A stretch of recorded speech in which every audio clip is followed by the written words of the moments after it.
올립니다. 문재인 후보도 여타의 후보들도 자꾸 이미 오늘은 내일이 되면 과거가 돼버리는 문제, 이미 그것도 이미 다 청산 끝나버린 문제를 가지고서 그거 극복하겠다고 공약을 냅니다. 제가 볼 때는 이미 국민들이 촛불광장에 가서 이미 발로 다 밟아놓은 것을 뭘 극복하고 말고 합니까? 문제는 어떠한 대안을 만들 것이냐의 문제입니다. 제왕적 대통령제의 폐해를 한다면 어떠한 의회 권력을 만들 것인지, 현재의 헌법이 어떻게 작동을 할 때라야만 제왕적 대통령제의 문제를 극복할 것인지. 근데 문재인 대표는 청와대를 세종로청사로 옮긴다고 얘기합니다. 저는 그게 대안이 아닌 것 같습니다. 그건 대안이라고 만약에 얘기했다면 그건 너무 낮은 정책입니다.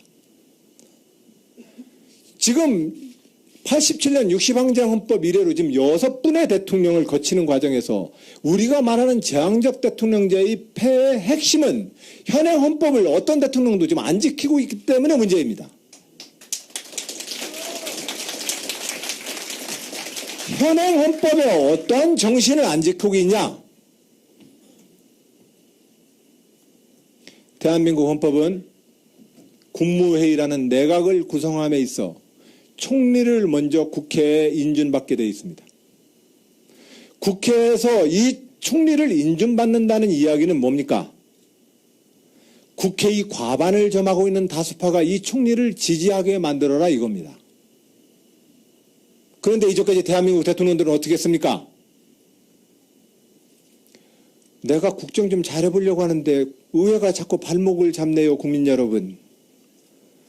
나는 좋은 분 추천했는데 국회가 발목을 잡아서 새 정부가 출범도 못합니다, 국민 여러분. 저 의회를 압박해 주십시오. 이 수준의 대통령 리더십을 보이기 때문에 이 헌법이 작동이 안 되는 겁니다. 핵심적으로 이 대한민국 현행 헌법은 총리를 국회의회에 인준받게 했으면 국회의 실질적 과반을 점하는 다수파가 총리를 대통령과 협의해서 정해야 된다라고 이 헌법은 해석되는 게 옳습니다. 그리고 이 총리가 장관을 실제로 제청을 해서 국무회의를 꾸리게 돼 있습니다. 그런데 이제까지 모든 대통령들은 내가 대통령 됐으니까 빨리 총리 좀 앉히고, 그리고 장관 누구 시킬까?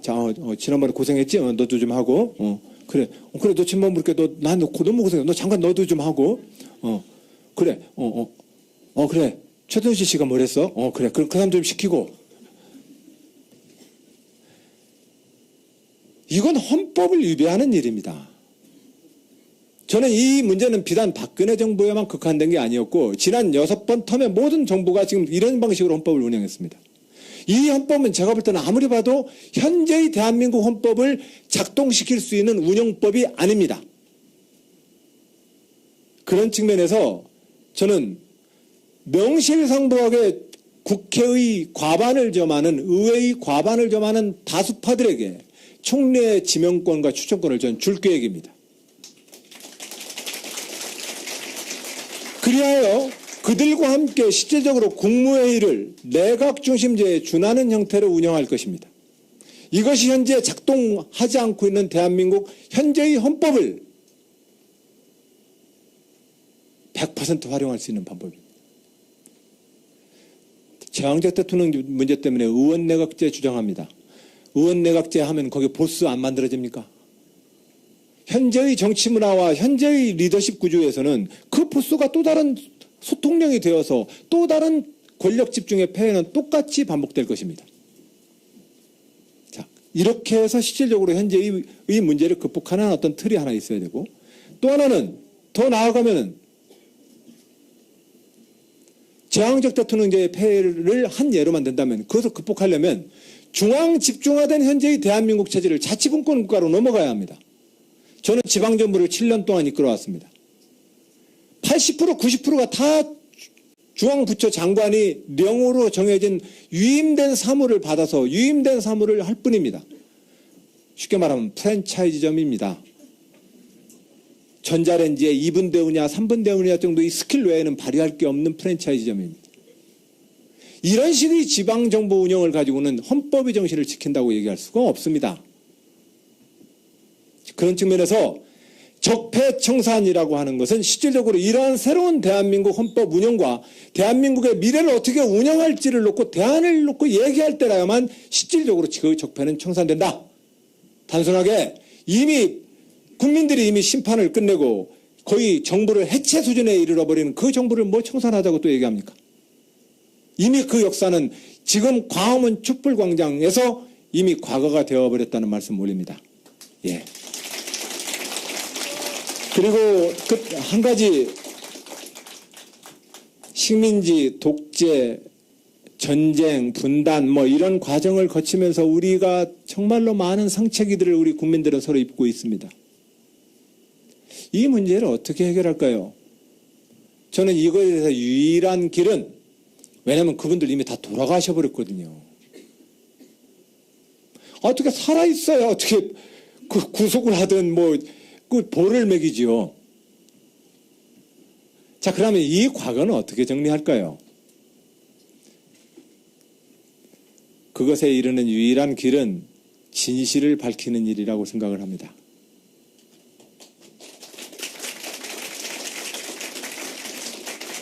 우리는 진실을 밝힘으로써만 화해할 수 있습니다. 그래서 진실과 화해를 위한 과거사 정리위원회 활동은 지난 노무현 정부 말기에 시작되어서 이명박 정부 초반에 4년 반의 임기를 끝으로 위원회가 해산되었습니다만, 그 진실과 화해를 위한 과거사 정리위원회에 그 위원회가 다뤄야 될 우리 현대사 100년의 많은 국가폭력과 그 숨은 진실에 대해서 우리가 밝히고자 하는 많은 국민들의 원한과 억울함의 문제에서 너무나 많은 진실이 묻혀 있습니다. 이 진실을 밝히기 위한 노력들은 계속해서 해내자는 말씀, 그리고 저는 그렇게 하겠다는 말씀으로 적폐청산을 위한 저의 의지와 미래를 향해서 우리는 제가 말하는 민주주의 지도력으로 통합의 나라를 만들겠다라고 하는 저의 진의가 무엇인지 말씀을 올렸습니다. 네, 고맙습니다. 네. 자, 지금 지역에서도 다원 생중계를 좀 하고 있습니다. 여기 계신 분들은 이제 이 객석에 다 못 모셔서 대전, 대구, 광주, 부산에서 이렇게 카페나 작은 사무실에서 3-4 모여서 이 중계 방송을 같이 보고 있습니다. 지역의 다원 생중계 방송에 모여서 함께 참여해 주시는 우리 각각 도시에 있는 시민 여러분, 여러분들 환영한다는 말씀 올립니다. 여러분들, 그분들께도 박수 한번 좀 보내주시기 바랍니다. 우리가 이 토론을 시작한 지 이제 1시간 반 됐습니다. 12시까지 일단 한 다음에 잠깐 쉬는 시간을 갖도록 하겠습니다. 12시까지 가장 쉬는 시간을 하고, 그러나 점심시간은 따로 없습니다. 제가 어제 저녁에 와보니까 점심시간 1시간 잡고 무슨 공연 20분 잡고 해서 5시간 증문즉답 한다고 해놓고 사실은 200분밖에 안 되더라고요. 그래서 그건 양이 안 찬다. 300분 다 하자. 이래가지고 제가 고집을 한 이상 점심시간에도 컵밥을 드시면서 계속해서 우리의 토론은 쭉 계속될 것임을 알려드립니다.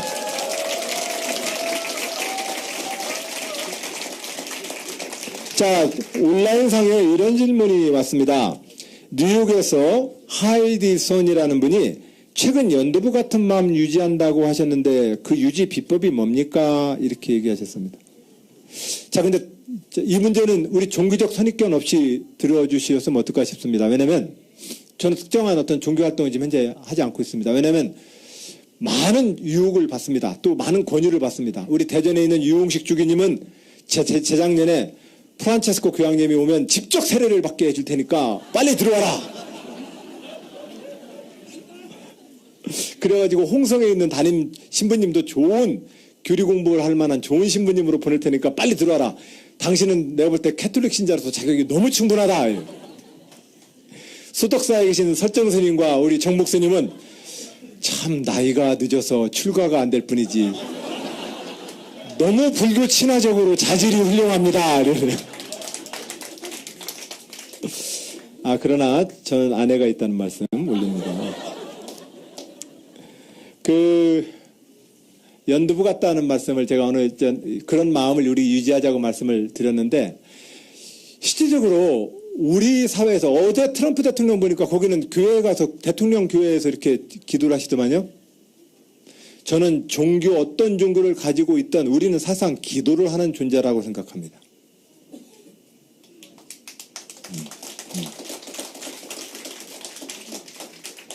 사실은 내가 정말 두려울 때, 내가 너무 수치스러울 때, 내가 너무 막 미움에 의해서 어쩌지 못할 때, 결과적으로 나를 잡아주세요라고 하는 그 기도는 누구나 다 합니다. 그 기도의 대상이 누군지는 모르겠지만 설령 무교라고 종교를 안에 쓰시는 분들마저도 사실은 기도를 다 합니다. 기도하지 않는 사람은 사실상은 존재할 수가 없습니다. 제가 이렇게 말하니까 자격이 있다고들 그러시나 몰라요. 근데 저는 박근혜 대통령이 그 많이 오염을 시켜버리는 영혼에 대해서 매우 관심 있는 사람입니다. 우리는 영적 존재들입니다. 육신과 함께 영적 존재들입니다. 그런데 우리 조상들도 어느 인류 역사나 지역사에도 이 자기의 마음과 영을 다듬기 위한 많은 그 중심들이 있어 왔기 때문에 우리의 삶과 행복은 이어졌다고 생각합니다. 지금 대한민국의 이 많은 고통의 문제의 가장 큰 원인은 돈과 물질 위에 우리가 기도하는 대상을 잃어버렸다는 데 저는 있다고 생각합니다.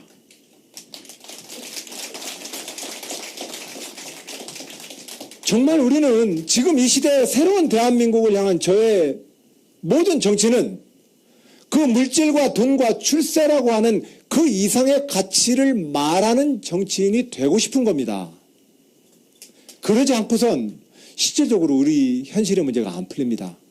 또 현실의 문제에서 우리가 말하는 우리 양우석 감독님 말하고 계시지만 한류와 영화와 문화예술의 그 힘은 이 영혼으로부터 나옵니다.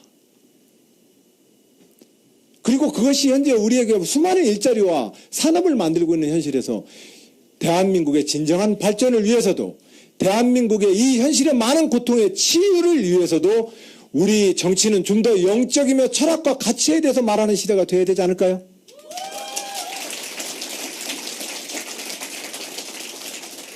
제 말이 아무리 어눌하고 어렵다고 할지라도 저는 절대로 양보 못하겠습니다. 저는 앞으로 계속해서 철학과 가치와 영혼에 대해서 얘기하랍니다.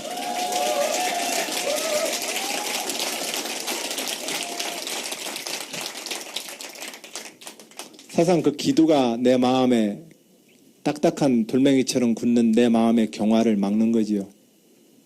간이 경화되면 죽습니다. 그럼 마음이 딱딱하게 굳어지면 그 사람도 죽는 겁니다. 왜 이 엄연한 사실에 대해서 우리는 간과합니까?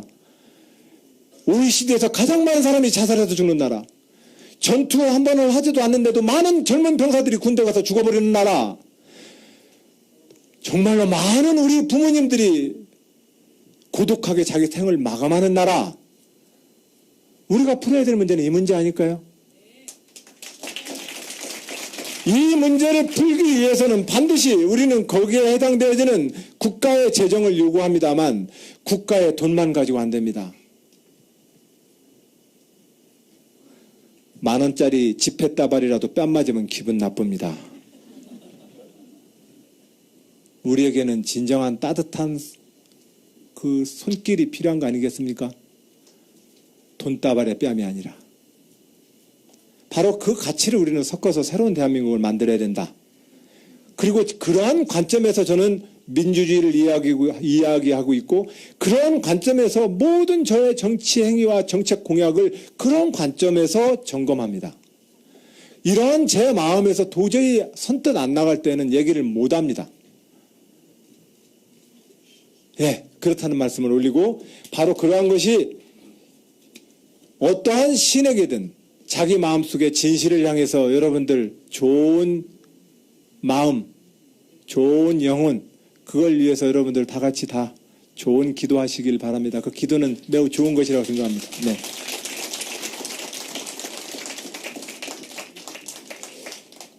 지사님 대통령 하시는 동안 저도 정계 입문하고 싶어요. 오세훈 씨. 노무현 대통령은 정치하지 마라 이랬는데, 예, 정치도 저는 충분히 매력적인 직업입니다. 제 어렸을 때 우리 부모님은 철물점 가게를 하셨습니다. 초등학교 때인가요? 이상해요. 가게 손님은 꼭 밥 먹을 때 오세요. 그것도 아욱국이나 뭐나 해서 뜨거운 국에다가 밥 말아 놓으면 손님이 옵니다. 그리고 대부분 그 손님은 별로 이렇게 비싼 물건 안 삽니다. 그리고 대부분 그 손님은 시간을 오래 끕니다. 어느 날도 마찬가지였습니다. 그래서 이미 식어버린 그 국그릇 앞에 다시 쓴 아버지한테 아버님 국 식어서 어떻게 해요? 라고 말씀을 드렸더니 어머님이 그러셨나? 어머님이 그러셨던 것 같아요. 너는 후제 커서 공부 열심히 해서 펜대 굴리고만 살아. 장사하지 마라. 너는 후제 열심히 그래서 공부해서 나중에 회전은 않고 펜대 굴리면서 살아라. 그러니까 공부 열심히 해라. 이러셨던 말씀 기억이 납니다. 근데 지나보니까 인생 어떤 직종이나 다 고생이더라고요. 그래서 스님들이 모든 인생 일체 개고생이다 얘기를 했구나. 예, 어떤 직업이든 사실은 우리 모두에게 다 그만큼의 고통을 똑같이 요구합니다. 그만큼의 감정 노동을 요구하고 그만큼의 나의 어떤 땀을 요구합니다. 그래서 그 직업은 늘 우리를 고통스럽게 하는데, 그러나 정치라는 것도 정치하신다는 분께 말씀을 드립니다. 똑같은 마음이시겠지만 정치라는 직업도 그만큼의 고통과 또 그만큼의 영광이 있습니다. 어느 직종이나 다 마찬가지입니다. 그런 측면에서 미래의 대한민국에 또한 대한민국을 이끌 정치인으로서 오세훈 씨 입문하시길 바랍니다. 예. 격려 말씀 좀 받아주시고요. 자, 11시 37분, 우리가 23분 남았습니다. 온라인에서 조금 질문을 한두 개만 더 받고, 어떤 분이 폭 빠져가네요. 뭐 이렇게 얘기하시는데. 사실은요, 저한테 그런 매력이 있나 봐요. 이상하게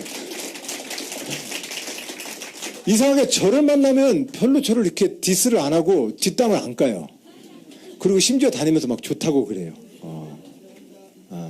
인정합니까? 네. 네. 우리 이 왼쪽에 많은 언론인들이 오셨는데, 굉장히 자기 감정 표현 안 해요. 근데 이상하게 저에 대해서는 굉장히 많은 애정을 듬뿍 담아서 늘 웃어주셔서,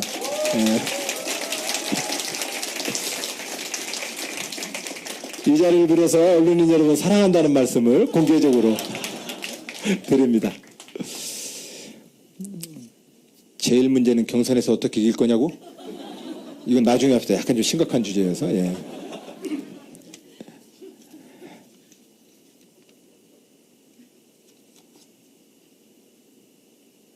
메르스 같은 방역의 미숙함을 어떻게 처리할 거냐. 자, 이건 이제 22분 남은 주제에서는 이 주제로 바로 넘어가면 좀 그럴 것 같습니다. 요즘 직장인들의 저녁 없는 삶에 대한 생각은 어떠십니까? 이렇게 말씀을 하시네요. 예, 손학규 전 대표님이 지난 대선 때 저녁이 있는 삶이라고 하는 이 슬로건은 굉장히 우리 모두가 공감을 했죠. 저는 이 저녁이 있는 삶에 대해서 내가 이 커피와 이 말에 대해서 왜 이렇게 매력을 느낄까? 우리 모든 분들이 다 느끼겠지만 나는 왜 매력을 느낄까? 이렇게 생각을 해보니 역시 저 나름대로 이 슬로건이 다시 해석되기 시작했습니다. 이 저녁 있는 삶은 단순하게 밥 먹는 인간을 떠올리지는 않지 않습니까? 휴식이라고 우리는 얼른 생각할 수 있습니다. 그러나 이 저녁 있는 삶이 밥을 먹는 사람을 떠올리게 하는 것도 아니고 안락한 소파에서 드러눠서 쉬는 사람을 상상하게 만들기도 합니다. 네, 저녁 있는 삶이라는 이 슬로건은. 근데 안락한 의자와 안락한 소파에 드러눠서 있는 그 모습만 가지고는 이 슬로건을 내가 좋아하는 이유를 그것만 가지고는 좀 부족합니다. 그러니까 거기다가 어떤 모습이 그려지냐면 가족들이 그 옆에 있는 모습이 그려집니다. 가족들이. 그래서 이 가족에 이르면 저녁이 있는 삶이라고 하는 것이 나를 이렇게 땡겼던 이유에 대해서 좀 더 다가간 느낌을 받는데 또 그것만 가지고는 부족하더라고요. 저 인생 힘들게 살지요. 그럼 좋으면 좋은 거지 뭘 자꾸 이렇게 따져가지고 모르겠습니다. 근데 자꾸 이렇게 여러 가지로 생각을 하게 됩니다. 근데 그 결론이 저는 그렇게 직업정치인으로서 해석을 하고 그렇게 결론을 내리게 됐습니다. 이 저녁에 있는 삶에 대한 우리의 폭발적 반응은 저는 철학이 있는 삶이다. 이렇게 저는 해석을 하기로 했습니다.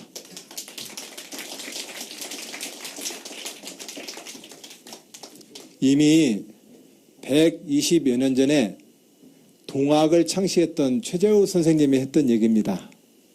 사실상 그 이야기가 난 120여 년 전에 어떻게 그런 얘기를 했을까 싶은 생각이 듭니다.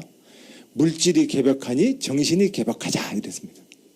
근데 그 당시 뭐 물질이 개벽하면 얼마나 개벽했다고 물질이 빨리 개벽하니까 정신도 막 바뀌어야 된다고 얘기를 그 시대에 했을까.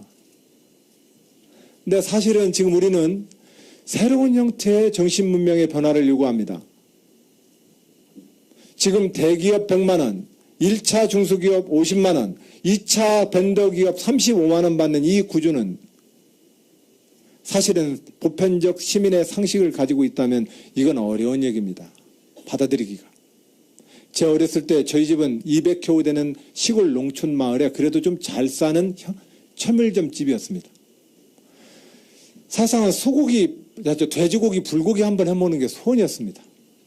근데 어머님이 그 석쇠에다가 돼지고기 간해가지고 이렇게 구워주는 거 말이에요. 바로 우리 집 앞에 인천집이라고 약간의 식당 겸 술집이 있었는데 거기서는 안주를 한다고 냄새가 늘 풍겨옵니다. 너무너무 깡통 차다가 비석치기 하다가 그 냄새 맡으면 너무너무 먹고 싶습니다. 그래가지고 어머님한테 그런 것 좀 한번 해먹자고 하면 어머님이 저 옆집에는 지금 쌀도 떨어졌는데 무슨 고기를 구워 먹니? 이 한마디였습니다.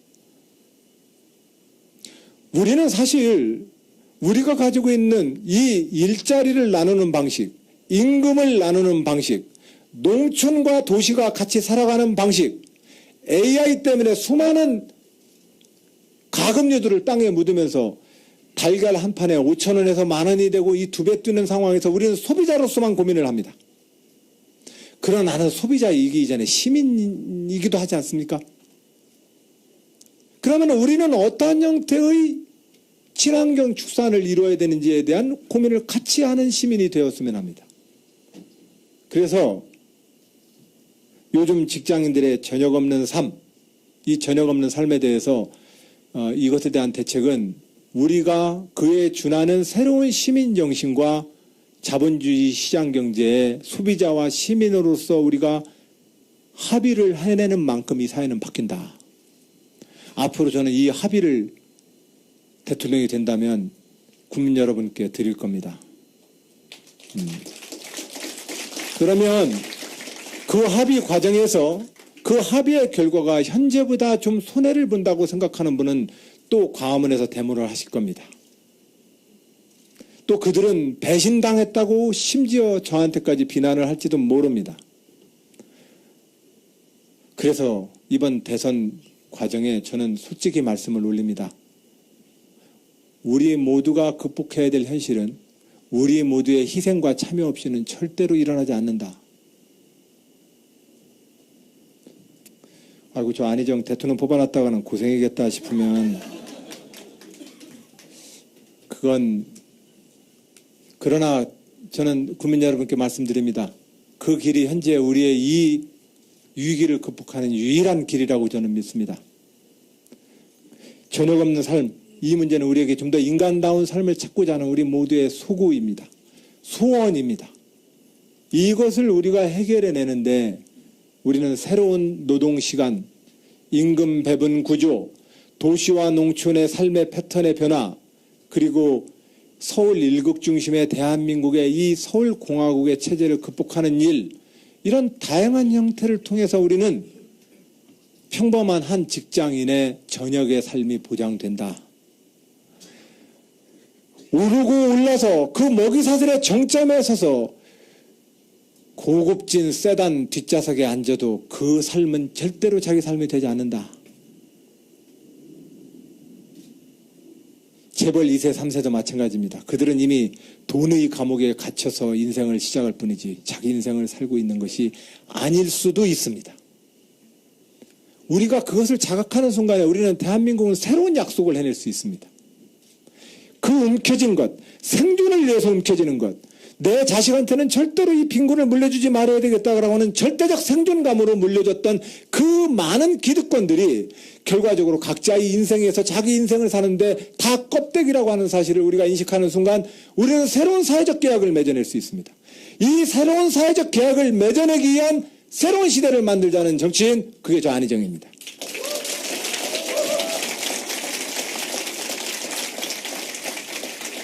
멋진 셰프가 그러하듯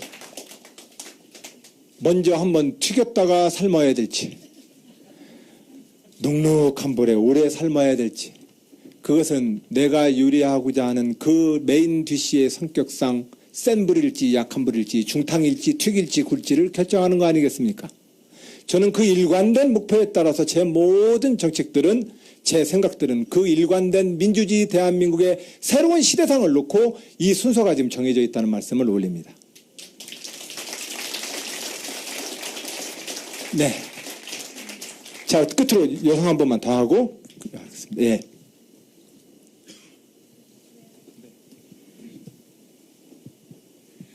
네, 안녕하세요. 지사님 만나 뵈서 정말 반갑습니다. 저는 박지선이라고 합니다. 예, 반갑습니다. 굉장히 떨리네요. 그래요. 네. 지선 씨 어디서 오셨어요? 제가 서울에서 살기는 하는데 네. 사실은 전라도 강주 출신이거든요. 그래요. 네. 그 고향에 부모님이 계시고요. 네. 그러시군요. 반갑습니다. 네, 반갑습니다. 네. 제가 사실은 아까 남영주 씨께서 네. 질문했던 부분에 사실 이어서 사실 질문을 드릴 건데요. 네. 아까 이제 답변이 조금 적폐 청산에 조금 포커스가 맞춰지는 것 같아서 네. 제가 이제 지사님의 통합과 화합 부분에 대한 생각을 좀 더 듣고 싶어서 질문을 드릴 건데요. 네. 제가 얼마 전에 영화 한 편을 보게 됐습니다. 이제 네. 그 영화의 제목이 무연 두 도시의 이야기라는 영화였는데요. 네. 혹시 지사님 그 영화 보셨습니까? 봤어요. 우리 저 담당하는 그 마크맨 기자분들이랑 저녁 같이 먹으면서 봤습니다. 예. 네, 제가 그 영화를 보면서 이제 많이 울기도 했는데, 노무현 대통령께서 이제 지역 갈등 부분에 대해서, 지역 갈등 부분 문제에 대해서 직접 몸으로 부딪히면서, 너무 힘들다, 혹은 이제 그 문제에 대해서 너무 많이 고뇌하시는 부분을 제가, 그 부분을 보게 됐거든요. 그래서 이제 지사님께서도 혹시 그 문제에 대해서 어떤 관점으로 바라보고 계시고 또 그 문제를 어떻게 해결하실 방안은 도대체 무엇인지 좀 알고 싶고요. 지역주의. 네, 지역주의에 네. 대해서. 네. 그리고 더 나아가서 지금 사실 진보와 보수가 싸우고 있고 남자와 여자가 싸우고 있으며 그리고 이제 노년층과 청장년층이 갈라져서 싸우는 모습을 좀 많이 보게 되는 것 같아요. 제가 인터넷상에 보면 이제 그 문제에 대해서도 조금 어떻게 잘 어우러서 해결 방안이 뭐가 있는지 좀 그 부분에 대한 생각을 좀 더 듣고 싶습니다. 알겠습니다. 고맙습니다. 우리가 정말로 다툼을 하거나 경쟁을 하는 문제, 다름이 있는다는 것은 그 다른 것을 다 다를 수밖에 없는 것을 인정하면 그만인데 그것이 돌이킬 수 없는 싸움이 되는 이유는 그것이 차별로 이어지기 때문에 그렇다고 생각합니다. 그래서 저는 일체의 차별을 극복하는 나라를 만들겠다. 양성이라고 하는 젠더의 차별, 나이라고 하는 에이지즘이라고 하는 나이의 차별, 우리는 그냥 다양한 존재로서 그것을 어떻게 좋아할 것이 관점에서 문제를 봐야지 그것에다가 선을 그어서 선악 정의 불이라고 하는 관점으로 놓고 차별을 하기 때문에 그것은 우리 모두에게 억울함을 주고 한을 만들어줍니다. 지역도 그런 지역 차별이 문제입니다. 네. 이런 차별을 극복하기 위해서 저는 일체의 모든 노력을 다할 것이라는 말씀 올립니다. 그렇게 우선 답을 좀 드리고 지역주의 정치의 문제를 극복하기 위해서는 대한민국 정치가 모든 정치인들이 나 뽑아주면 우리 지역 발전시켜줄게요 이렇게 연설하기 때문에 그렇습니다. 우리 지역은 우리 지역에서 대통령을 못 만들었기 때문에 손해보고 있습니다. 여러분, 우리 단결합시다. 이 얘기를 해서 정치를 하기 때문에 지역주의가 계속 유지되는 겁니다.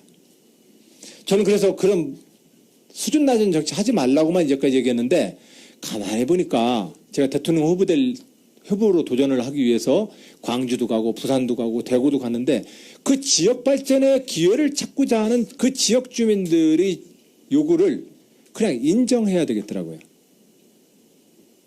그 인정하려면 어떻게 해야 되느냐?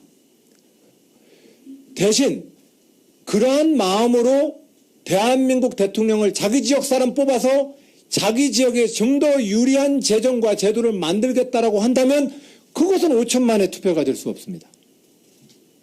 답은 어떻게 됩니까? 자치분권으로 가면 됩니다. 광주, 전남, 부산, 경남, 대구, 경북 등 권역별 지역 발전에 관련되어진 우리 지역 손해봤어 라고 하는 이 기본적인 개념은 지방정부에게 그 기획결정력을 저는 주겠다. 재정권도 주겠다고 생각을 합니다. 네, 고맙습니다. 한때는 이것을 중선거구제를 통해서 영남에도 민주당이 함께 당선되고 호남에도 한나라당이 같이 당선되면 어떻겠느냐라고 노무현 대통령 때 중선거구제를 통한 선거구제 개편을 통해서 지역주의를 극복하자고 한때 얘기했었는데, 제가 볼 때는 그건 해결책이 안 되더라고요. 가장 더 보면 자기의 행복추구권, 경제적 발전을 통한 행복추구권의 이 요구는 무시해서 되는 문제가 아니거든요. 그러면 그것에 대한 자기 지역의 책임성을 부여해 줌으로써 그 문제를 우리 지역에서 대통령 안 나와서 손해봤어라는 이야기로 안 나오도록 하는 구조를 만들어주는 게 중요하다. 그래서 지방자치분권을 통해서 그러한 지역주의적인 그 정치의 변질 요인을 근원적으로 저는 해결하겠다. 이 말씀을 좀 드립니다. 그것이 지역주의 정치 극복에 저는 가장 유일하다고까지 말하면 좀 오바 같습니다. 제가 현재 생각하고 있는 최선의 방법입니다. 네. 자, 그러면 오전 시간에 점심시간 갖기 전에 우리 이 자리에 변호인의 감독님 양호석 감독님 나와 계십니다. 우리 감독님 한 말씀 좀 부탁드릴까요? 네.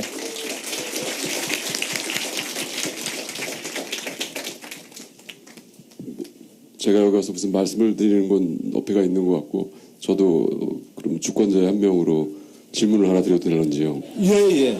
예. 근데 양호석 감독님이 너무 예리하고 너무 모든 문제에 대해서 많은 박씨가 하셔서 좀 갑자기 떨립니다. 아니요, 그렇진 않고요. 너무 어려운 질문. 예. 네. 지사님이 굉장히 잘하시는 분야라고 생각해서 질문 드리는 바입니다. 네. 사실 저도 이제 영화를 연출하고 있지만 이제 월급 주기가 굉장히 빠듯한 이제 직원이 그래도 한 200명 되는 회사의 공동 대표이기도 합니다. 저의 소망은 이제 끊기지 않고 월급을 계속 주는 일인데, 그러다 보니까 이제 저희도 공무원분들을 꽤 많이 만나게 됩니다. 그리고 이제 뭐 이건 이제 개별적인 인상 비평이라 저도 이제 구체적인 예를 들긴 좀 민망하긴 합니다만, 예전에 이제 싱가포르 같은 데서 공무원들을 만나서 일을 해본 경험과 저희가 이제 한국에서 이제 기업을 하면서 공무원들을 만났을 때 느낌이 사실은 좀 아쉬움이 있습니다. 이제 그 아쉬움을 이제 보편적으로 그냥 제가 집어삼켜 보자면 이런 생각이 좀 듭니다. 어느덧 내년쯤 되면 공무원 수가 100만 명에 되더라고요. 경제활동 인구에서 공무원들이 차지하는 수가 굉장히 많은 거죠.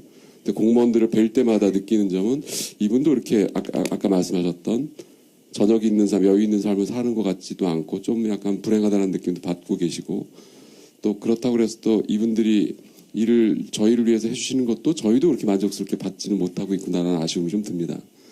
분들이 일하는 곳, 그 다음에 이제 저희들이 이제 그분들과 같이 일하는 걸 보면서 느낀 게, 이게 공무원들이 일하는 일에 대한 태도하고 방법이 근본적으로 좀 변해야, 그리고 공무원들이 행복해야 저희도 좀 일을 행복하게 할 수 있겠구나라는 생각이 좀 들어서, 대통령이 되신다는 건 사실 좀 구체적으로는 이 100만 공무원 분들의 수장이 되신다고 생각을 합니다.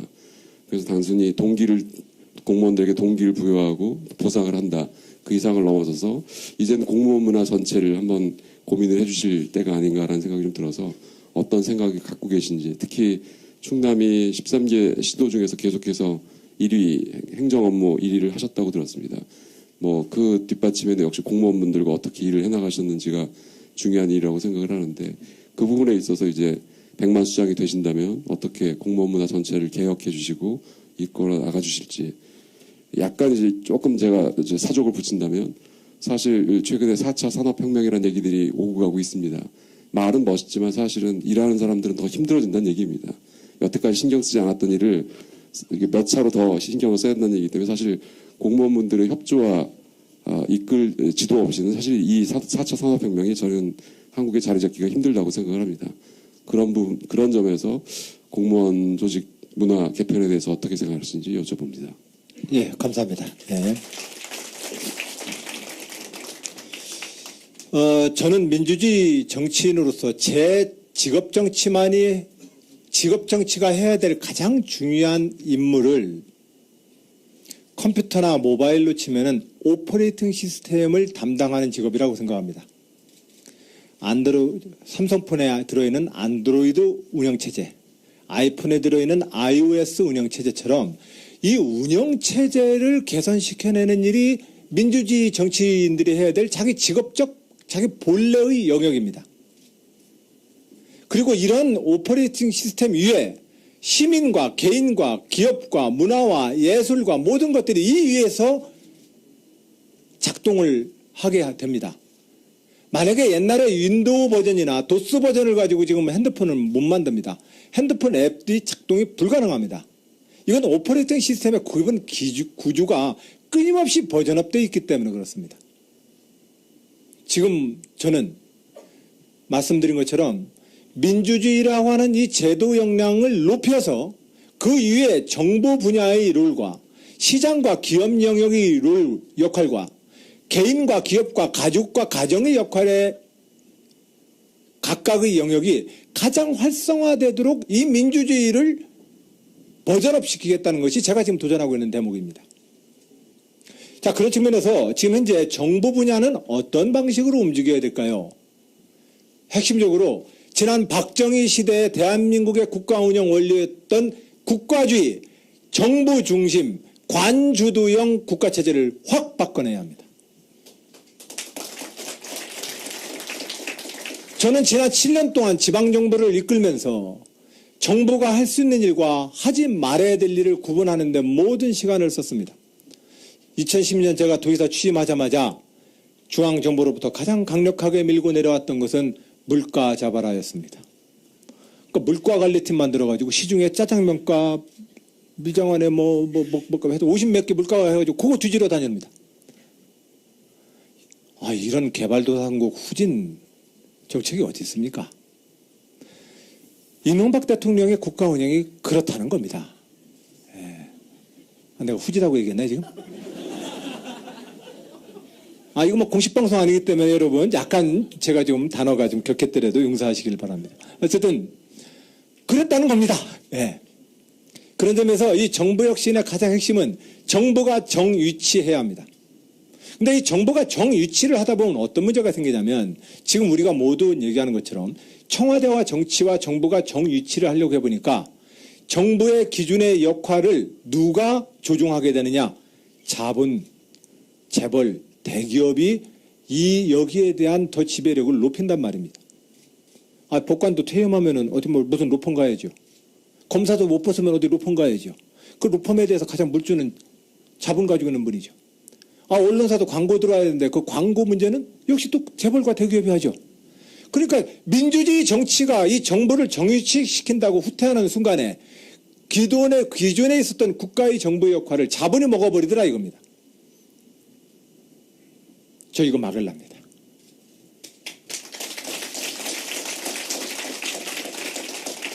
그렇다고 해서 민주주의 정치와 정당과 정치가 이 관료를 확 쥐고서 움직이겠다고 하는 것은 또 박정희 시대로 또 돌아가는 일입니다. 제가 여타의 후보보다 가장 다른 저의 비전입니다.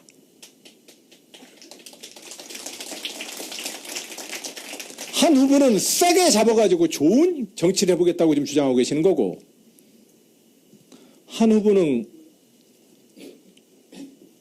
그냥 하여튼 그렇게 잘해보시겠다는 거고, 예. 저는 이 민주정부 10년과 이명박 박근혜 정부 딱 20년만 놓고 보더라도 정부의 역할을 어떻게 바꿔야 되는지에 대한 확고한 신념으로 지난 지방정부 7년을 이끌어왔다는 말씀을 올립니다.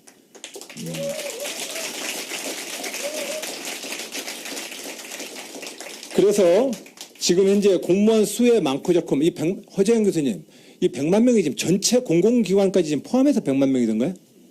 그 정도 됩니까? 공공기관까지 포함해서. 예. 충청남도에는 정책자문위원회가 있습니다. 노무현 정부 때에도 국정자문위원회가 있었는데 노무현 정부 때 국정정책자문위원회를 보니까 이런 문제가 있더라고요. 이렇게 들리는 얘기. 왜냐하면 집에서 놀고 있어도 얘기가 들리지 않습니까? 부처의 장관님들은 청와대가 무슨 위원회를 만들어가지고는 교수님들이나 현실 모르는 분들이 모여가지고 이상적인 아이디어만 내가지고 되는 일이 없다. 관가에서는 그렇게 얘기가 나오고 여기에 참여했던 시민 지도자들과 교수들과 전문가들은 노무현 대통령이 공무원한테 둘러싸여가지고 내가 아무런 역할을 못해서 불만이다. 그 양쪽 모두로부터 이런 얘기가 들리더군요. 그래가지고 충청남도 정책자문위원회는 실국장들과 우리 교수진이 아예 한 몸으로 붙어서 살도록 만들었습니다.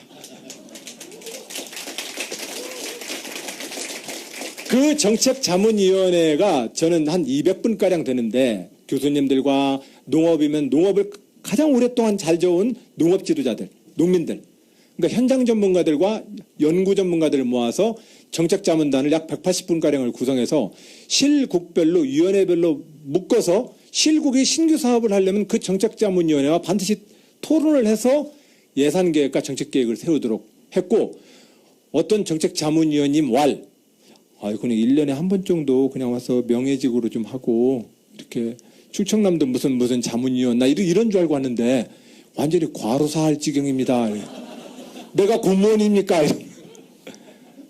그러한 정책자문운영위원회를 이끌고 계시는 허재영 교수님입니다. 여러분 자랑스럽게 여러분께 소개해드립니다. 2010년 제가 4대강 사업 때문에 많은 어려움에 처했습니다. 정치적으로. 안희정이 4대강 반대한다고 선거 때 했는데 지금 입장이 까리까리하다. 애가 도지사되더니 이제 바뀐 것 같아. 안희정이 그럴 리가 있나. 쟤는 계속 반대일 거야. 이런 와중에 제가 계속해서 고통스럽게 양쪽으로부터 치달을 때 허재영 교수님이 원래 이제 토목과 수자원 문제에 대해서 전문가십니다. 1군의 전문가를 모셔놓고 라이언 일병 구하는 심정으로 이 문제를 우리가 맡겠다 해가지고 팀을 짜가지고 저한테 오셨어요.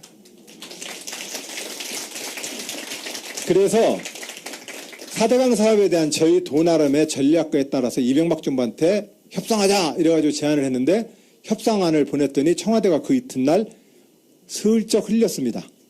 안희정이 무조건 반대는 아니다. 입장 전환했다. 이래가지고는 돌려서 4대강 사업에 안희정 입장 바뀌어. 이래가지고는 이제 언론에 이렇게 막 나가니까 제가 또 한 달 반가량 인터넷으로 좀 두드려 맞았습니다. 또. 하여튼 그랬던 교수님이신데 현재 충청남도는 모든 사람들이 대한민국이 한번 싸우고 나서는 뭐 통과돼 버리면 뒤 안 돌아보고 그냥 다음 주제로 넘어갑니다. 그러나 우리가 누굽니까? 절대로 문제의식을 갖고 물면 안 넣습니다. 우리는 지난 4년 동안 4대강 금강 수계를 모니터링하기 위해서 4년 동안 팀을 짜서 4년 동안 금강 사업 이후에 금강 수계의 수질 환경에 대한 모니터링의 데이터를 축적해서 올해 중앙정부한테 맞짱 토론하자고 좀 제안했습니다.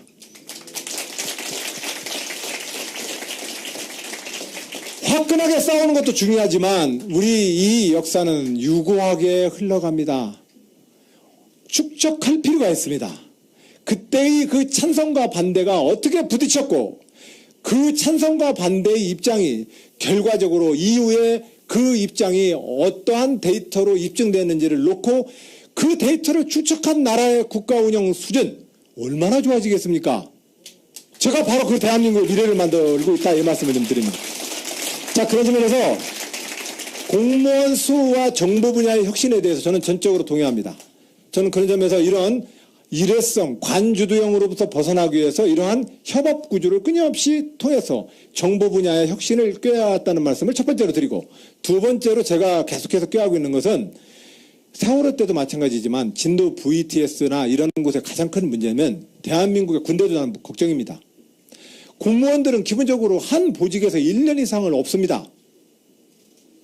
1년 좀 지나면은 다음번 보직으로 계속 징검다리를 합니다. 왜? 근무 평정 제도를 잘 받기 위해서 그 보직을 계속해서 옮겨 다녀야 합니다.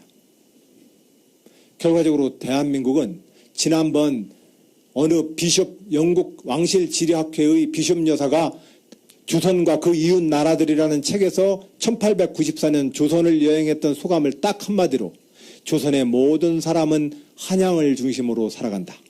지방 관리로 임명된 관리자들도 자기의 부임지에 도착하자마자 임금님이 살고 있는 한양을 북쪽을 향해서 절을 한다. 조선은 한양을 향해서 모두가 절을 하고 모두가 한양을 향해서 걷는 나라다. 조선은 한양 중심의 나라다. 이렇게 조선을 표현했습니다. 오늘날 대한민국 정부와 공직 분야는 뭐냐?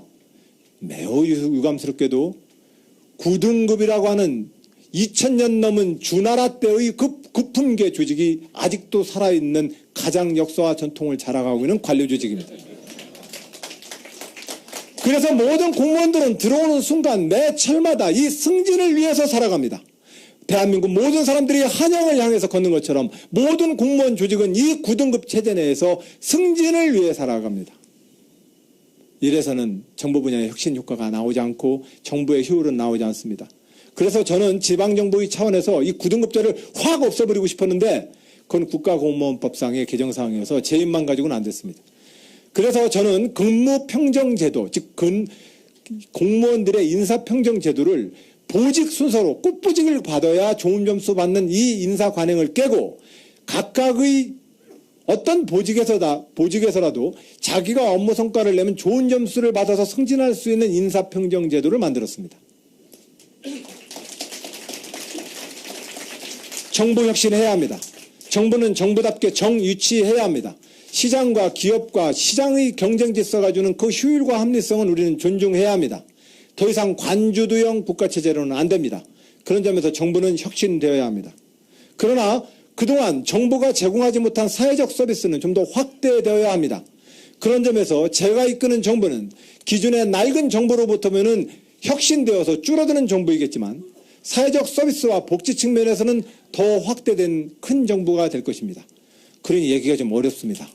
작아진다는 게요, 커진다는 게요. 예, 그 규모는 기능으로는 강력해질 것이고 간섭의 종류로는 작아지게 될 것입니다. 예, 감사합니다.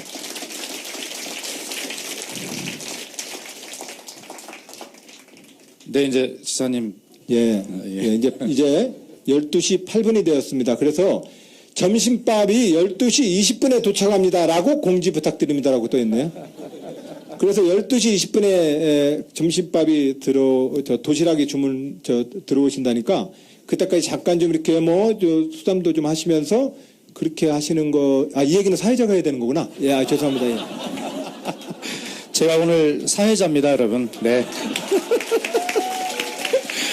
아주 중요한 사회자 역할을 하러 나왔습니다. 점심 공지합니다. 아니, 우리 안희정 오늘 지사님, 오늘부터 후보님이라고 불러드려야 될 것 같은데, 저는 목이 지금 쉴까봐 걱정입니다. 그래서 혹시 오후에는 당신께서 하지 못하시고 대변인 보고 대신하라고 하지 않을까 걱정인데, 그래서 우리 지사님 힘내라고 박수를 청하려고 하다가 생각하니까 지사님보다 이 긴 시간 인내하면서 들어주시는 여기 계신 우리 모두가 더 고생하시는 것 같습니다. 우리 서로 환영하고 격려한 박수 한번 해주시기 바랍니다. 그리고 점심 공지입니다. 여기 선거관리위원회에서 나와 계시기 때문에 정확하게 말씀드려야 합니다. 오늘 오전에 입장하실 때요, 점심값을 내시고 입장하신 분이 한 100여 분 정도 되시고 나머지는 그냥 들어오셨는데, 점심값을 지불하고 오신 분들은 나가셔서 도시락을 받으시면 되고, 점심값을 안 내신 분들은 밖에 나가서 사 드셔도 되고, 도시락이 도착하면 그 도시락을 사 드셔도 됩니다. 네, 그렇게 하겠습니다. 자, 오전 시간을 일단 좀 점심시간까지 끝내면서 오후 시간에 바로 점심때 좀 할게요. 약간 10분 정도 브레이크 타임이나 식사를 하시면서 제가 중간에 자연스럽게 들어와서 시작을 하겠습니다. 시작하기 전에 제가 오늘의 이 모습에 있기까지 저를 있게 해줬던 저한테 소중한 친구가 있습니다. 예, 제 아내를 여러분들한테 좀 소개하고 싶습니다.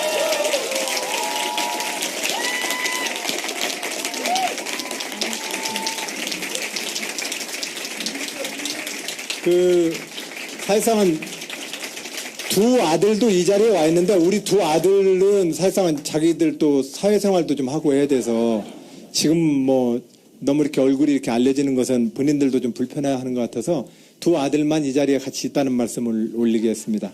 그리고 제 아내가 여러분들께 좀 여러 가지로 인사드릴 것 같습니다. 네.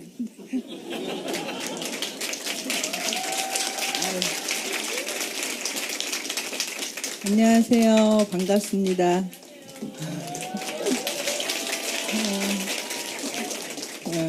먼 길 와주셔서 감사드리고요. 이거 예정에 없던 거라서 무슨 얘기를.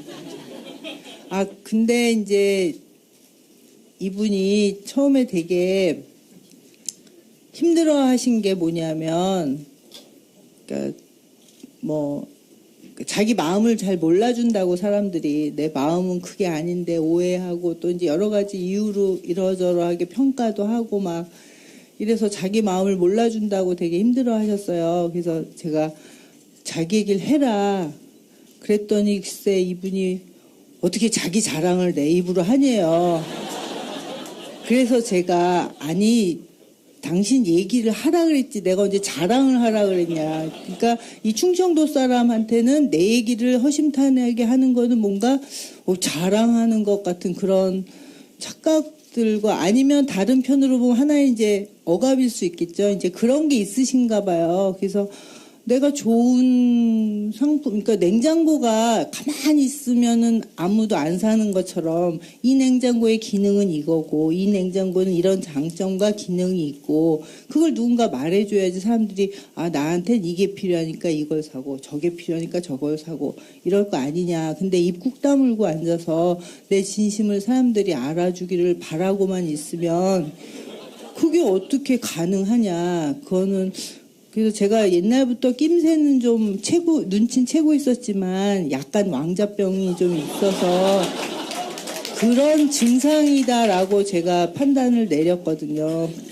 그래서 그 얘기를 해줘서 그런지 아닌지는 잘 모르겠지만 그 다음부터 자기 얘기를 잘 하는데 요즘 보면 좀 너무 나가는 것 같아서 그런 좀 이러다가 어디까지 갈지 조금 걱정이 되지만 여러분들이 선을 잘 그어주시고 선 밖으로 나가면 잘 안으로 다시 넣어주시고 그런 분들이 여기 모이신 것 같아서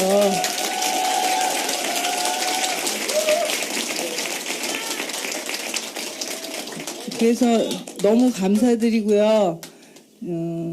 오래오래 끝까지 잘 밀고 당겨 주셔서 같이 갈 수 있는 데까지 같이 멀리 나가봤으면 좋겠습니다. 감사합니다. 고맙습니다. 그리고 여보세요.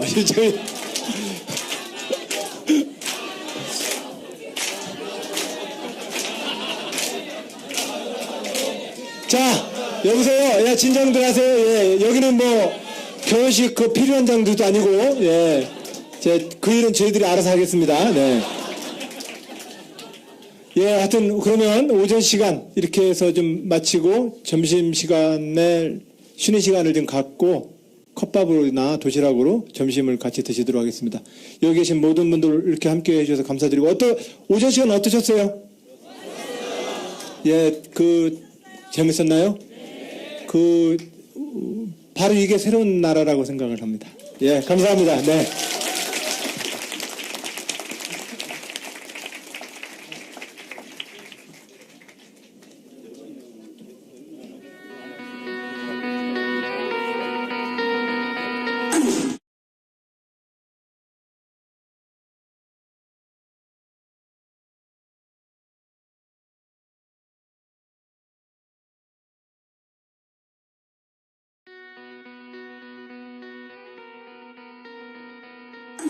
경기장에 들어선 누구라도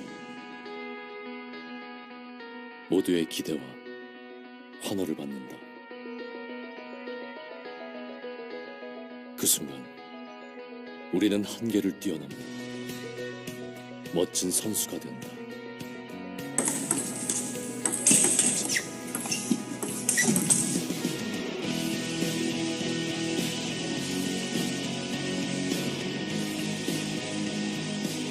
힘차게 스매시, 열정으로 세상을 향해.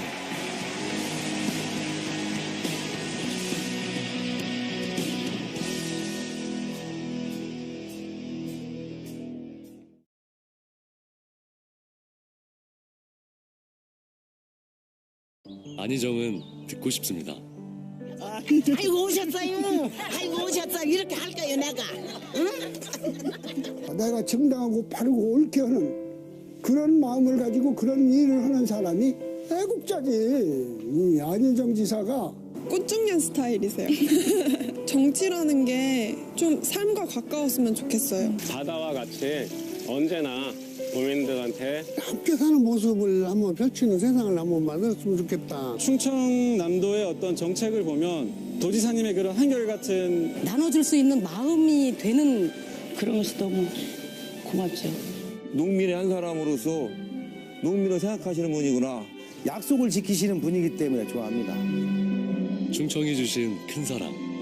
충청의 선택은 대한민국의 새로운 미래라는 믿음. 그 믿음에 보답하겠습니다. 충청의 대표 선수 기호 2번 안희정. 그리고 뭐 어렸을 때 저 초등학교 중학교 때도 뭐 대학교 뭐 형 누나들이 막 7턴 맞아가면서 하는 거 저 보면서 컸거든요. 근데 이제 그런 분들이 어떤 고생을 해서 어떤 대한민국을 만들었는지를 비로소 좀 알게 된 것 같아요. 이 나라에 아이를 낳아서 행복하게 우리 아이들이 행복하게 살 수 있는 세상이 우리 아이들이 성인이 됐을 때 20, 30대에는 확실하게 지금보다 부패가 덜하고 나은 그리고 자기 능력대로 일할 수 있는 그런 사회가 올 수 있으리라는 것.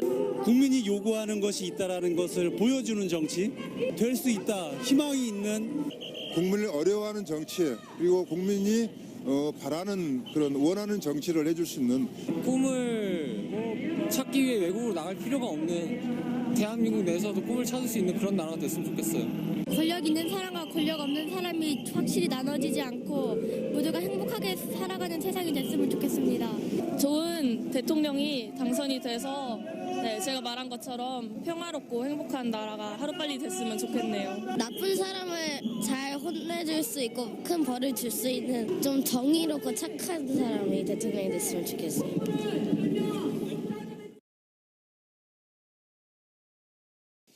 우리의 진정한 변화는 국민이 나설 때만 만들 수 있어요. 우리가 이 토론을 시작한 지 이제 1시간 반 됐습니다. 12시까지 일단 한 다음에 잠깐 쉬는 시간을 갖도록 하겠습니다. 12시까지 가장 쉬는 시간을 하고, 그러나 점심시간은 따로 없습니다. 제가 어제 저녁에 와보니까 뭐 점심시간 1시간 잡고 뭐 무슨 공연 뭐 20분 잡고 해서 5시간 증문즉답 한다고 해놓고 사실은 200분밖에 안 되더라고요. 그래서 그건 양이 안 찬다. 300분 다 하자. 이래가지고 제가 고집을 한 이상 점심시간에도 컵밥을 드시면서 계속해서 우리의 토론은 쭉 계속될 것임을 알려드립니다.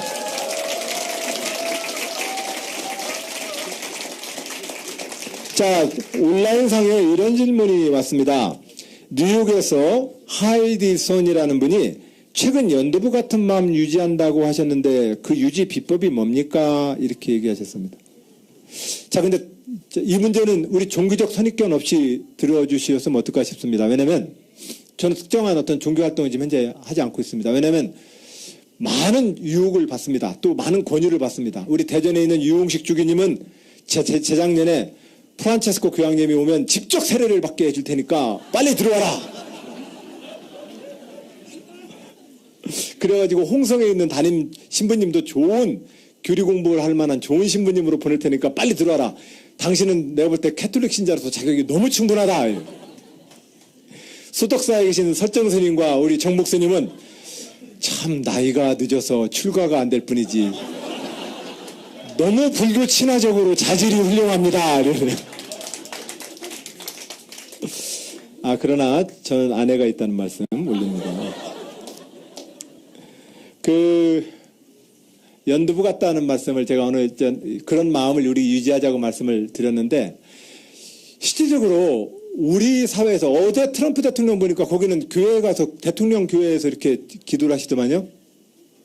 저는 종교 어떤 종교를 가지고 있던 우리는 사실상 기도를 하는 존재라고 생각합니다.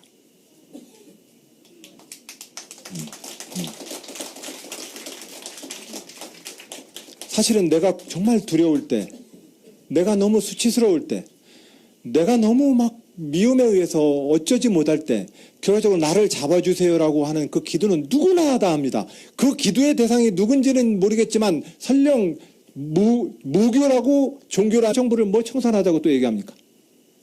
이미 그 역사는 지금 광화문 촛불광장에서 이미 과거가 되어버렸다는 말씀 올립니다. 예. 그리고 한 가지, 식민지, 독재, 전쟁, 분단 뭐 이런 과정을 거치면서 우리가 정말로 많은 상처기들을 우리 국민들은 서로 입고 있습니다. 이 문제를 어떻게 해결할까요? 저는 이거에 대해서 유일한 길은, 왜냐하면 그분들 이미 다 돌아가셔 버렸거든요. 어떻게 살아있어야 어떻게 구속을 하든 그 벌을 매기지요. 자, 그러면 이 과거는 어떻게 정리할까요?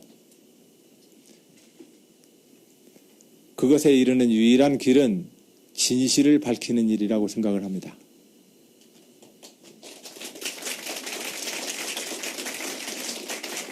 우리는 진실을 밝힘으로써만 화해할 수 있습니다.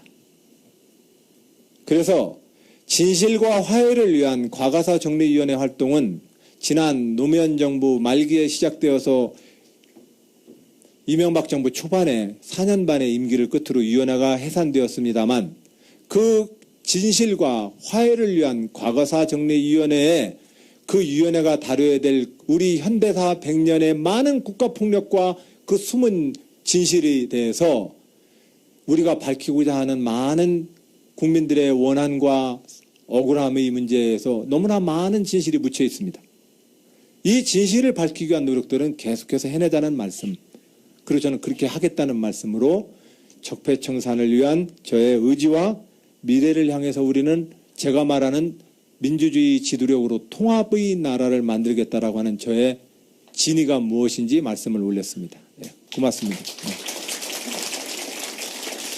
자, 지금 지역에서도 다원 생중계를 좀 하고 있습니다. 여기 계신 분들은 이제 이 객석에 다 못 모셔서 대전, 대구, 광주, 부산에서 이렇게 카페나 작은 사무실에서 3-4 모여서 이 중계 방송을 같이 보고 있습니다. 지역의 다원 생중계 방송에 모여서 함께 참여해 주시는 우리 각각 도시에 있는 시민 여러분, 여러분들 환영한다는 말씀 올립니다. 여러분들, 그분들께도 박수 한번 좀 보내주시기 바랍니다.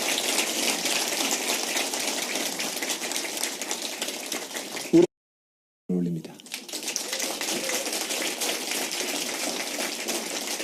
문재인 후보도, 여탈 후보들도 자꾸 이미 오늘은 내일이 되면 과거가 돼버리는 문제, 그것도 이미 다 청산 끝나버린 문제를 가지고서 그거 극복하겠다고 공약을 냅니다. 제가 볼 때는 이미 국민들이 촛불광장에 가서 이미 발로 다 밟아놓은 것을 뭘 극복하고 말고 합니까? 문제는 어떠한 대안을 만들 것이냐의 문제입니다. 제왕적 대통령제의 폐해를 한다면 어떤 의회 권력을 만들 것인지, 현재의 헌법이 어떻게 작동을 할 때라야만 제왕적 대통령제의 문제를 극복할 것인지. 근데 문재인 대표는 청와대를 세종로청사로 옮긴다고 얘기합니다. 저는 그게 대안이 아닌 것 같습니다. 그건 대안이라고 만약에 얘기했다면 그건 너무 낮은 정책입니다. 지금 87년 60항쟁 헌법 이래로 지금 6분의 대통령을 거치는 과정에서 우리가 말하는 제왕적 대통령제의 폐해의 핵심은 현행 헌법을 어떤 대통령도 지금 안 지키고 있기 때문에 문제입니다. 현행 헌법의 어떠한 정신을 안 지키고 있냐? 대한민국 헌법은 국무회의라는 내각을 구성함에 있어 총리를 먼저 국회에 인준받게 되어 있습니다. 국회에서 이 총리를 인준받는다는 이야기는 뭡니까? 국회의 과반을 점하고 있는 다수파가 이 총리를 지지하게 만들어라 이겁니다. 그런데 이제까지 대한민국 대통령들은 어떻게 했습니까? 내가 국정 좀 잘해보려고 하는데 의회가 자꾸 발목을 잡네요, 국민 여러분. 나는 좋은 분 추천했는데 국회가 발목을 잡아서 새 정부가 출범도 못합니다, 국민 여러분. 저 의회를 압박해 주십시오. 이 수준의 대통령 리더십을 보이기 때문에 이 헌법이 작동이 안 되는 겁니다. 핵심적으로 이 대한민국 현행 헌법은 총리를 국회의회에 인준받게 했으면 국회의 실질적 과반을 점하는 다수파가 총리를 대통령과 협의해서 정해야 된다라고 이 헌법은 해석되는 게 옳습니다. 그리고 이 총리가 장관을 실제로 제청을 해서 국무회의를 꾸리게 돼 있습니다. 그런데 이제까지 모든 대통령들은 내가 대통령 됐으니까 빨리 총리 좀 하자 쓰시는 분들마저도 사실은 기도를 다 합니다. 기도하지 않는 사람은 사실상은 존재할 수가 없습니다. 제가 이렇게 말하니까 자격이 있다고들 그러시나 몰라요. 근데 저는 박근혜 대통령이 그 많이 오염을 시켜버리는 영혼에 대해서 매우 관심이 있는 사람입니다. 우리는 영적 존재들입니다. 육신과 함께 영적 존재들입니다. 그런데 우리 조상들도 어느 인류 역사나 지역사에도 이 자기의 마음과 영을 다듬기 위한 많은 그 중심들이 있어 왔기 때문에 우리의 삶과 행복은 이어졌다고 생각합니다. 지금 대한민국의 이 많은 지금 고통의 문제의 가장 큰 원인은 돈과 물질 위에 우리가 기도하는 대상을 잃어버렸다는 데 저는 있다고 생각합니다.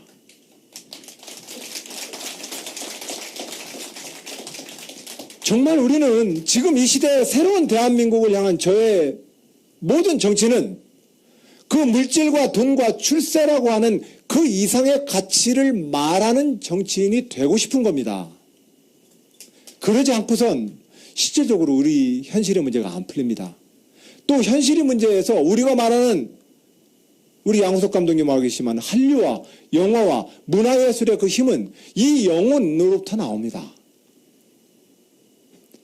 그리고 그것이 현재 우리에게 수많은 일자리와 산업을 만들고 있는 현실에서 대한민국의 진정한 발전을 위해서도 대한민국의 이 현실의 많은 고통의 치유를 위해서도 우리 정치는 좀 더 영적이며 철학과 가치에 대해서 말하는 시대가 되어야 되지 않을까요?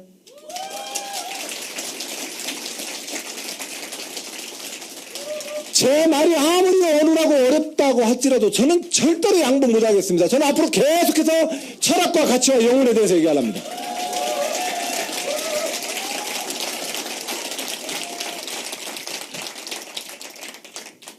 사실상 그 기도가 내 마음에 딱딱한 돌멩이처럼 굳는 내 마음의 경화를 막는 거지요. 간이 경화되면 죽습니다.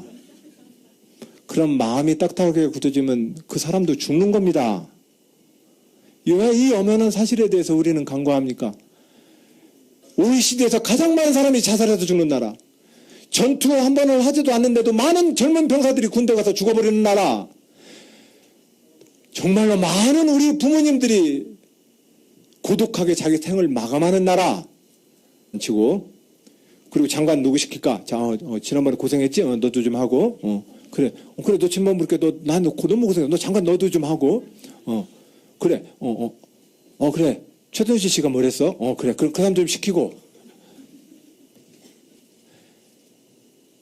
이건 헌법을 위배하는 일입니다. 저는 이 문제는 비단 박근혜 정부에만 국한된 게 아니었고 지난 6번 텀의 모든 정부가 지금 이런 방식으로 헌법을 운영했습니다. 이 헌법은 제가 볼 때는 아무리 봐도 현재의 대한민국 헌법을 작동시킬 수 있는 운영법이 아닙니다. 그런 측면에서 저는 명실상부하게 국회의 과반을 점하는, 의회의 과반을 점하는 다수파들에게 총리의 지명권과 추천권을 저는 줄 계획입니다. 그리하여 그들과 함께 실질적으로 국무회의를 내각 중심제에 준하는 형태로 운영할 것입니다. 이것이 현재 작동하지 않고 있는 대한민국 현재의 헌법을 100% 활용할 수 있는 방법입니다. 제왕적 대통령 문제 때문에 의원내각제 주장합니다. 의원내각제 하면 거기 보스 안 만들어집니까? 현재의 정치 문화와 현재의 리더십 구조에서는 그 보스가 또 다른 소통령이 되어서 또 다른 권력 집중의 폐해는 똑같이 반복될 것입니다. 자, 이렇게 해서 실질적으로 현재의 문제를 극복하는 어떤 틀이 하나 있어야 되고, 또 하나는 더 나아가면은 제왕적 대통령제의 폐해를 한 예로만 된다면 그것을 극복하려면 중앙 집중화된 현재의 대한민국 체제를 자치분권 국가로 넘어가야 합니다. 저는 지방정부를 7년 동안 이끌어왔습니다. 80% 90%가 다 중앙부처 장관이 명으로 정해진 유임된 사무를 받아서 유임된 사무를 할 뿐입니다. 쉽게 말하면 프랜차이즈점입니다. 전자레인지에 2분 대우냐 3분 대우냐 정도의 스킬 외에는 발휘할 게 없는 프랜차이즈점입니다. 이런 식의 지방정부 운영을 가지고는 헌법의 정신을 지킨다고 얘기할 수가 없습니다. 그런 측면에서 적폐청산이라고 하는 것은 실질적으로 이러한 새로운 대한민국 헌법 운영과 대한민국의 미래를 어떻게 운영할지를 놓고 대안을 놓고 얘기할 때라야만 실질적으로 그 적폐는 청산된다. 단순하게 이미 국민들이 이미 심판을 끝내고 거의 정부를 해체 수준에 이르러버리는 그